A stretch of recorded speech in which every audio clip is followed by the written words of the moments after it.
সৃষ্টিকর্তার অবদান এত সুন্দর, এত অসামান্য, অসম্ভব সুন্দর। সত্যি প্রতিটা জিনিস নিয়ে যদি আমরা ভাবি, রিসার্চ করি, তাহলেই আমরা বুঝতে পারি আমাদের কারো সাধ্য নয় চিন্তা ভাবনা করারও। এই যে সামান্য গাছের পাতা, সবুজ পাতা, একবার ভাবুন তো, ইচ্ছা করলেই কি আপনি এই সবুজ পাতা দান করতে পারবেন?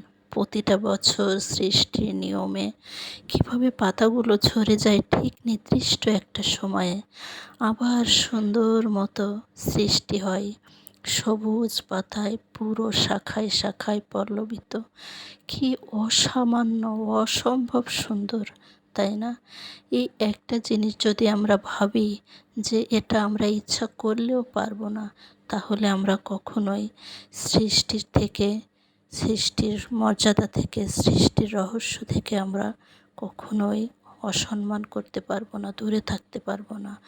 আর সকলেরই উচিত এটাই ভাবা, সৃষ্টিকর্তা যা পারেন, পৃথিবীর কারো সাধ্য নেই কোনো সৃষ্টির তা করা, কল্পনাও করা। অসাধারণ, অ্যামেজিং।